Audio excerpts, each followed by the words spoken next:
Hey, I'm James from Smoking Dad Barbecue, and today I am doing an unboxing and first cook on the Z-Grill's 700 2C2E pellet grill. Now, before you ask in the comments, James, have you gone to the dark side? Given in many videos before, I've shared that I'm not a huge fan of electronics in grills, let alone the pellet category. But earlier this year, when I was doing an unboxing of my Masterbuilt Auto Ignite, which comes in around that $499 price point, many people have reached out and asked, James, if I've got around $500 to spend, what is my best option across a couple categories? So representing Team Pellet, I couldn't find a better rated unit that on sale is just sort of touching that $500 to $550 price point than the Z-Grill's 700 2C2E. So it's going to represent Team Pellet against charcoal and a couple other surprises to bring together the ultimate. If I've got around $500 to spend, what is my best option if I want to get into grilling and smoking? So thank you very much to Z-Grills for helping provide the grill for today's test as well as that future video. So while this may not be here as part of my arsenal for a long time, I recognize that that $500 price point and pellet grill categories represent a large percentage of the buyers. So that's exactly what I want to do, is provide some test insights. And last year, since I did an unboxing and review of the Camp Chef Woodwind Pro, which cost nearly two and a half times this, I'm going to bring that back and do a bit of a head-to-head in terms of just spending 2 to 3 times more on a pellet grill actually get you some better performance. So now that you know what's in store over this video and the next couple of videos, let me explain a little bit about the unboxing experience. As you can tell, I've just fired it up for a bit of a clean off burn, as we're going to cook on it a little bit later with a couple racks of ribs. The unboxing and setup of this grill didn't take me that much time. It was about an hour and 47 minutes if I look at the recording data on the phone. And this falls right in line with that 2 to 3 hour window that the Camp Chef Woodwind came in, and a little bit quicker than the Masterbuilt Auto Ignite. So if you're getting one of these and you're setting up a grill for the first time, sort of budget that 2 to 3 hours. In fact, I think I could have been quicker if I read the instructions, but I started off assembling the wrong legs in the wrong order. And that has nothing to do with the instructions. They're very clearly marked, and even the parts have nice printed labels letting you know left leg, right leg, front, back. But instead of trying to put the pieces together and guessing, I referred to the instructions. I probably could have saved myself 5 to 10 minutes and a little bit of frustration if I just tried to not go at it on my own. So after a couple hours, about 2 hours or so of getting the grill together, we are now ready for our break-in burn. Now, one of the things that makes this grill unique at this price point is the PID controller. So not to kind of geek out and go into all the details, but there's 2 different ethos in terms of how to control grills. One, if I sort of use my offset experience, which is every hour I'm adding a new 5-log fire, and that gets me consistent temperature. That's how some of the earlier pellet grills worked, which is I need so many pellets per hour to achieve a certain temperature. The issue with that type of controller is it doesn't take into account, as you can see, winter jacket, even though not that cold here today. It's a bit of a nice spring day, or spring is around the corner. It doesn't factor in for things like the ambient temperature or the evaporative cooling of whatever it is that we're cooking, potentially messing with the temperature. It just sort of knows that for a certain temperature, I need to feed this many pellets per hour in order to achieve that temperature. A PID controller, which is what the Z-Grills is using here, is a bit more intelligent in the sense that if it's not achieving that temperature based off the flow rate of pellets, that it's able to sense that and dynamically adjust to the conditions that we're cooking in order to get us nice flat lines. So even more reducing the need for any sort of fire management control, as the grill is able to do all that. Another big change, even though this grill has been on the market for a couple years now, I am told that it is being upgraded for Wi-Fi capabilities this spring, and so I will be able to do a bit of an over-the-air update and communicate to my grill wirelessly without needing to go buy any extra components. So that is a big plus if you already have one of these and or you're looking in the market. Honestly, any grill around the $500 plus electronic components now comes with Wi-Fi, so I'm glad to see that this is catching up.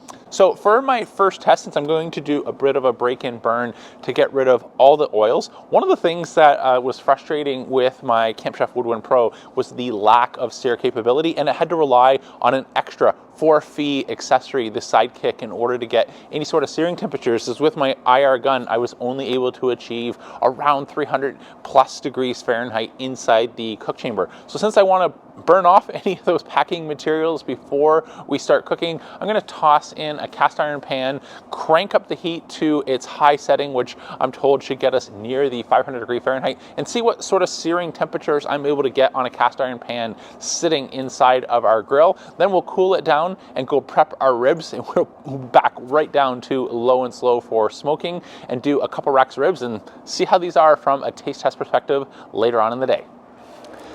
Okay, we're going to be smoking 2 amazing looking racks of St. Louis ribs today. So in terms of seasoning, we got a couple choices. You can go with Old Faithful here, which is my recreation of Goldie's Blacks, as well as the Franklin's barbecue rubs. I took some of my favorite things from each rub, and I post this for free on my website. You can always get that. But I want to try something a little bit new today. And oh, by the way, it is on the website, as if I do make changes, it's much easier for me to make a change on the website versus remembering which video descriptions things are embedded.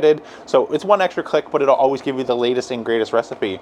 But last year, my friends from Fury Hot Sauce came and showed us how to recreate jerk chicken that we did on the Kamado Joe, and my friends and family absolutely love that. So when they dropped off this and said we have a new Al Pastor rub as well as a couple others, I couldn't wait to give it a try. Since today is about new things with the Z Grills, I thought I would give my friends from Fury's Hot Sauce Al Pastor rub a try. So without further ado, let's get these out, pat them dry, season them up. These are from Costco. It doesn't look like I have a whole lot of cleaning up work to do, as they've come pretty nice. So I'll just remove some of the scraggly bits along the end, as well as anything along the flap here at the bottom they've left on. Just going to score the membrane and apply our rub. Let those sweat out for a few minutes. Let's go check the temperature of our cast iron pan.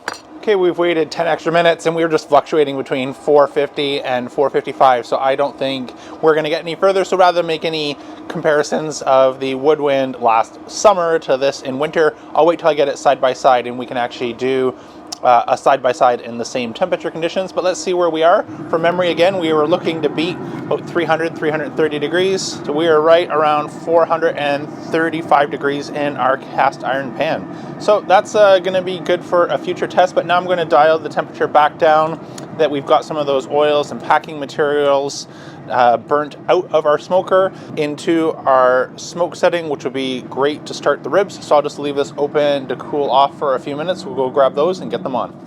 Nice thing about pellet grills compared to what I'm used to, Kamados on the back, is that I'm able to get heat out of these pretty quickly. In just a few minutes, we're already down to 350. Again, I'm set on the smoke setting, so once we reach there, this will get really nice and smoky. But since I like actually a little bit of crisp on the bottom of my ribs, I'm going to take advantage of the heat that we have now that these have sweat out for those few minutes we were doing the high heat test. Get those on, take advantage of any of that residual heat to render out our membrane, and we'll get plenty of good smoke on the top.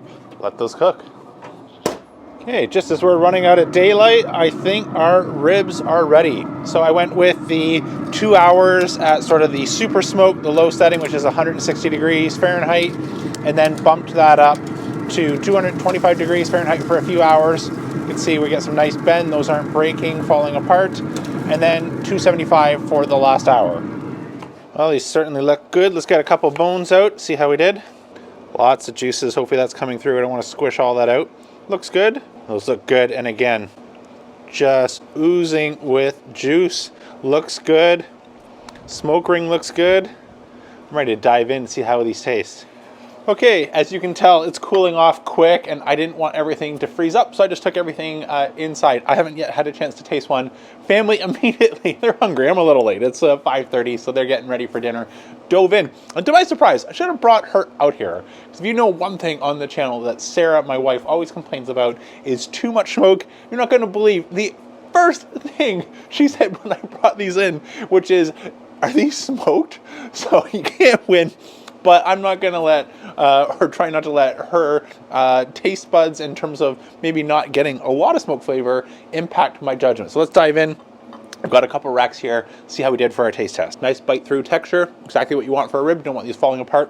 Pass the bend test, that's good. I did not add any sauce just so we can get an appreciation for the smoke. If we cover it up with a whole bunch of sugary syrups, can potentially hide exactly what's going on underneath. Going for a few more bites. Well, I'm hungry and these are good. Well, she's not wrong. These, are they good? Answer that question. Yes, almost any grilled and smoked rib is good.